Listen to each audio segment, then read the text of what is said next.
आपके बारे में थोड़ा सा जानना चाहेंगे, हमारे जितने भी लोग हैं, थोड़ा सा आपका एक ब्रीफ इंट्रोडक्शन हो जाए।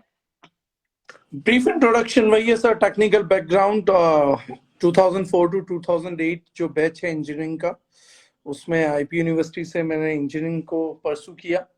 और 2004 के अंदर ही पहली बार डायरेक्ट सेलिंग के अंदर बेसिकली कदम रखा। We started with same organisation, मतलब बहुत शॉर्ट टर्म के लिए, लेकिन उसका एसोसिएशन रहा, इबिट से करियर को स्टार्ट किया। एक लंबा सफर डायरेक्ट सेलिंग में, काफी कंपनीज में टीम बनाकर डेवलप करके इंडिया लेवल पे नेटवर्क करके काफी कुछ लीड किया। लेकिन आफ्टर 2011 जब एक एमएलएम में छोटा सा कह सकते हैं कि डिस्टरबेंस आया, उसके बाद लगा कि अगर इस इंडस्ट्री के अंदर कुछ बड़ा करना है तो उस बड़ा करने के लिए काफी कुछ समझना और सीखना भी जरूरी है। टीम बनाना आ गया है, चीजें करनी आ गई है, कल्चर करना आ गया है, पैसा बनाना आ गया, प्लान समझ आता है, बट अभी इंडस्ट्री को लेकर विजन क्लियर उस लेवल पर नहीं है और मे बी गवर्नमेंट भी सिचुएशन में नहीं है। तब कुछ टाइम एफडीएससी की जो डेडिकेटेड बॉडी है उनके साथ काम किया ताकि कानून आ सके, उसकी समझ की, अलग अलग फीकी डायरेक्ट वगैरह में जाके भी पार्टिसिपेशन करके काफी काम किया। और साथ में इन सब चीजों के एक चीज जो थी उस टाइम पे, जो आपने रॉबर्ट कियोसाकी जी की कही, 2011 में मैंने पहली बार इस बात को समझा और सुना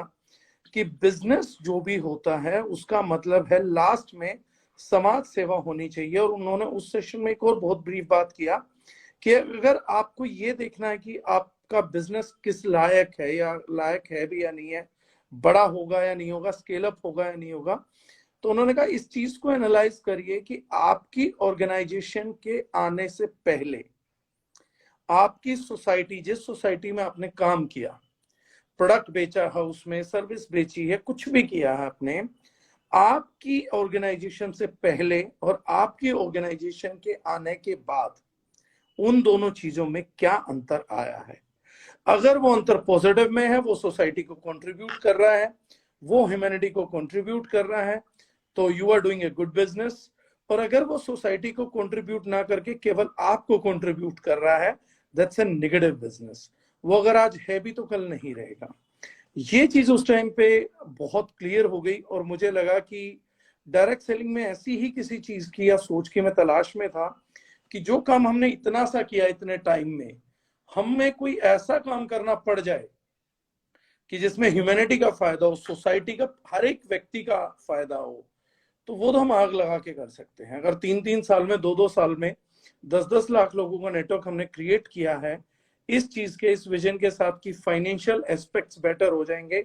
हमारे भी, टीम के भी। अगर हमारे भी बेटर हो जाए, टीम के भी बेटर हो जाए, हर व्यक्ति जो सिस्टम में सुने और कैसे भी एंगेज हो, अगर उसकी लाइफ में बेटरमेंट आ जाए, तो फिर तो मैंने कहा कि 150 करोड़ लोग जोड़ देना भी कोई बड़ी बात नहीं है। फिर तो बिजनेस को स्केल कर सकते हैं हम 0 to 100% पॉपुलेशन में। तो वहां से छोटा सा सफर रहा, उसी के चलते फिर दारुशनाइन का 2018 में स्टार्ट हुआ।